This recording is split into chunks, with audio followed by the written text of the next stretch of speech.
Get ready, start. Madam Speaker, I rise to present the budget of the Union for the year 2015 and 16. I present this budget in an economic environment which is far from positive than in the recent past. When other economies are facing serious challenges, India is about to take off on a faster growth trajectory once again.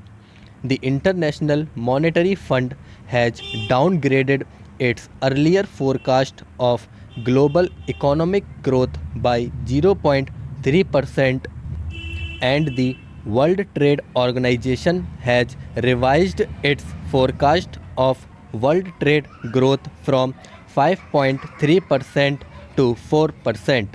Forecasts for India, however, have either been upgraded or remained the same without downgrades.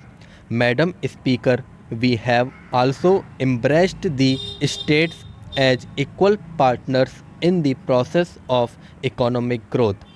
States have been economically empowered more than ever before, and it is my belief that every rupee of public expenditure, whether undertaken by the center or the states, will contribute to the betterment of people's lives through job creation, poverty elimination, and economic growth.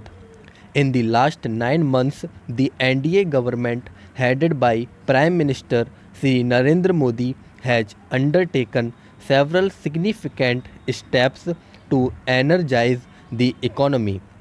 The credibility of the Indian economy has been re established.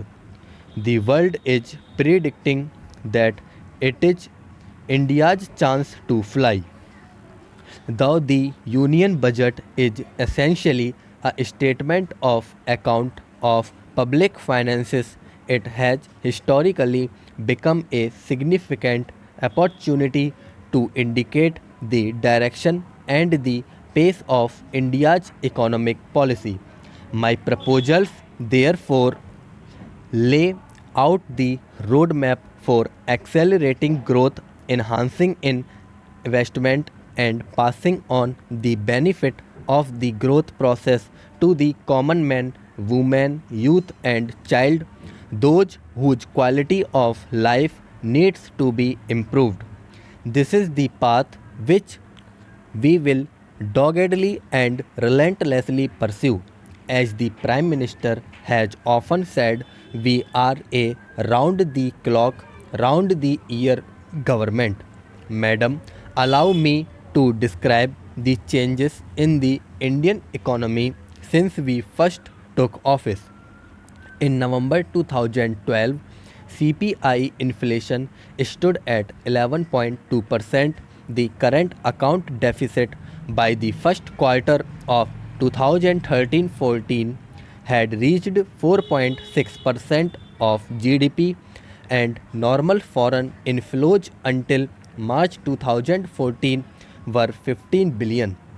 We inherited a sentiment of, if I may say so, doom and gloom, and the investor community had almost written us off.